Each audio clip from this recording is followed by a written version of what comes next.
ശുദ്ധമായ അസംബന്ധം എന്നാണ് ഇപ്പോൾ പുറത്തു വന്നിരിക്കുന്ന എല്ലാ എക്സിറ്റ് പോൾ ഫലങ്ങളെയും ഞാൻ വിലയിരുത്താൻ ആഗ്രഹിക്കുന്നത്. അതിനൊരു കാരണമുണ്ട്, ആ കാരണം പറയാം. ഒന്ന്.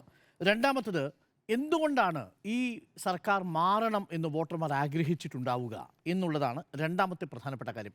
അത് യഥാർത്ഥത്തിൽ വാലിഡായ ഒരു റീസൺ ആയിരിക്കുമോ എന്നുള്ളതാണ്. ഇപ്പോൾ സ്മൃതി നേരത്തെ പറഞ്ഞൊരു കാര്യത്തോട് എൻ്റെ ഒരു അഭിപ്രായം ഞാൻ പറയാം. ഇപ്പം ബി അശോകിൻ്റെ ഒരു പ്രതികരണമാണ് പറഞ്ഞത്. ബി അശോകിനെ പോലെ ഒരു ഉദ്യോഗസ്ഥന് വന്ന് സ്മൃതി പറയുന്നത് പോലെ ചട്ടവിരുദ്ധമാണ് എന്ന് സ്മൃതി തന്നെ സമ്മതിക്കുന്നുണ്ട്.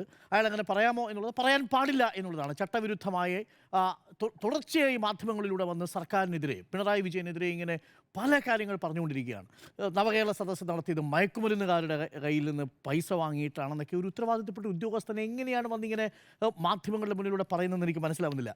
ഇതേ ഉദ്യോഗസ്ഥൻ ഇപ്പോൾ വിവിധ മാധ്യമങ്ങളിലൂടെ സർക്കാരിനെ ആക്ഷേപിച്ചുകൊണ്ടിരിക്കുന്ന, മുഖ്യമന്ത്രി പിണറായി വിജയനെ ആക്ഷേപിച്ചുകൊണ്ടിരിക്കുന്ന ഇതേ ബി അശോക് ഇതേ നവകേരള സദസ്സ് നടക്കുന്ന സമയത്ത് പറഞ്ഞ ഒരു അഭിമുഖത്തിലെ ഒരു വാചകം ഞാൻ നിങ്ങളെ കേൾപ്പിക്കാം.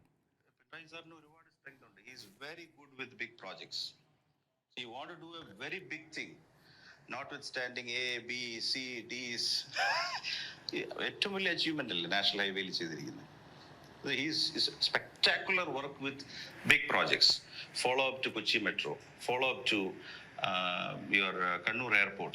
Commercial success alla manslai, but he has run into some headwinds also. But Adani Port, he is very good crisis manager, very good executor. എനിക്ക് ഏറ്റവും അടുത്ത എക്സ്പീരിയൻസ് വന്ന പവറിലെ ഈ Kudankulam power highway, which is something which Oommen Chandy cannot do.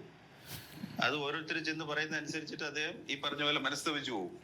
പക്ഷേ with a person like mister Pinarayi Vijayan, Kerala got that project. അത് അല്ല, അതിൽ ഒരുപാട് ഡിസൈസീവ് ടേൺസിൽ he has been very good to the state. അപ്പൊ എന്താ പറഞ്ഞാൽ, ഒരു എക്സാമ്പിൾ പറഞ്ഞാല് നിറയെ വാഴ്ത്തുപാട്ടലാണ് പിണറായി വിജയനെ കുറിച്ച്.